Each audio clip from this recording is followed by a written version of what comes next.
Hello यारों, so over the year Marvel ने हमें एक से बढ़कर एक विलन दिए हैं, जैसे लोकी, जीमो और मेनी मोर, जिनके ऊपर एक वीडियो सीरीज बन सकती है। तो चलिए जानते हैं मार्वल की ग्रेटेस्ट विलन्स के बारे में जो अभी तक मार्वल मूवीज में दिख चुके हैं। Number 1, red school. सो आप लोगों को लग रहा होगा कि ये बंदा इस लिस्ट में क्या कर रहा है। तो एज कैप्टन अमेरिका फैन जब इस विलन को मैंने पहली बार देखा था तो वो ऐसे नजर आया था कि एक फेलियर जो कहीं ना कहीं कैप्टन अमेरिका का वो रूप था जो कैप्टन बन जाता अगर स्टीव का दिल साफ ना होता। तो जो सीरम कैप्टन को दिया गया है उसका इस फेल वर्जन हमें रेड स्कल के रूप में दिखाई दिया था, जहां ये कैरेक्टर ने एंड तक पूरी मूवी को डोमिनेट किया था। यहाँ तक कि कैप्टन के वादों को भी इसने टूटने पे मजबूर कर दिया था। और रेड स्कल की वजह से जहाँ कैप्टन और रेड स्कल जिस शिप में होते हैं वो शिप दोनों को ही अपने अपने सफर पर भेज देती है, जहाँ कैप्टन को अपने समय के बाद 70 साल बाद जगाया जाता है। फिर वो एज एवेंजर्स लीडर बन के अपनी ड्यूटी पूरी करते हैं। वही रेड स्कल पावर के भूख में पागल साइंटिस्ट चला जाता है आत्मा मनी की रक्षा करने।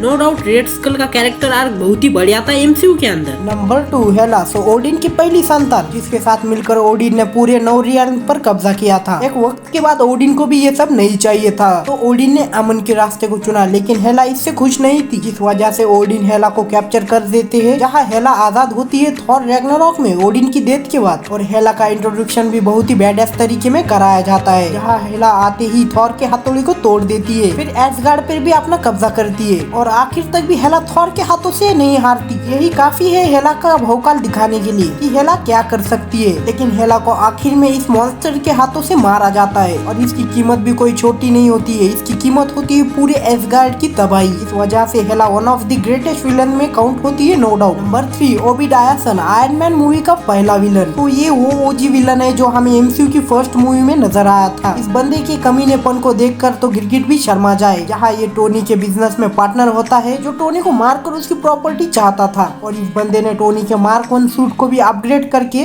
लगभग टोनी को मार ही दिया था। वो तो भला हो टोनी के इस रोबोट का, जिस वजह से टोनी बच गया। नंबर 4, किलमॉन्गर। तो ये वो मूवी थी जिसने एमसीयू के अंदर बहुत सालों बाद वो श्राप को तोड़ दिया था, जहाँ आयरन मैन मूवी एक बेस्ट मूवी थी सोलो और सिनेमैटिक यूनिवर्स के हिसाब से। लेकिन मार्वल कहीं ना कहीं उस चीज को रिप्लिकेट नहीं कर पा रहा था। मार्वल फेल हुआ कैप्टन अमेरिका 1 के साथ और थॉर के साथ, लेकिन जब ब्लैक पैंथर रिलीज हुई तो सब लोग शॉक हो चुके थे, क्योंकि ये मूवी ग्रेटेस्ट एमसीयू मूवीज में से है, नो डाउट। और इसको इसका विलन और उसके इरादे और भी बैडएस बना देते हैं। किलमॉन्गर का रोल इस मूवी में बेस्ट से भी ज्यादा था। किलमॉन्गर ग्रेटेस्ट विलन में से एक है एमसीयू के अंदर। Number 5, Green Goblin. So Spiderman की मूवीज को अगर कोई चीज पूरा करती थी वो था ग्रीन गॉब्लिन का मूवीज में होना, क्योंकि ग्रीन गॉब्लिन एक ऐसा क्लासिक कैरेक्टर बन चुका था सिर्फ और उसके एक्टर की वजह से। जहाँ ग्रीन गॉब्लिन हमें स्पाइडरमैन 1 और नो वे होम में नजर आया था, और ये भी कैरेक्टर जोकर की तरह है जिसने स्पाइडरमैन की जिंदगी को नर्क से बदतर जगह पर ले जाकर छोड़ दिया था। Number 6, kingpin. तो मैं शी हल्क वाली टट्टी की बात नहीं कर रहा हूँ, मैं यहाँ बात कर रहा हूँ डेयरडेविल वाले किंगपिन की, जिसको देखकर एज ऑडियंस हमारी भी फट के हाथ में आ जाती, जो बिल्कुल ही अनप्रिडिक्टेबल नेचर का बंदा था। उसका जब दिमाग सरक जाए वो आपको मारने पर उतर जाया करता था। लेकिन किंगपिन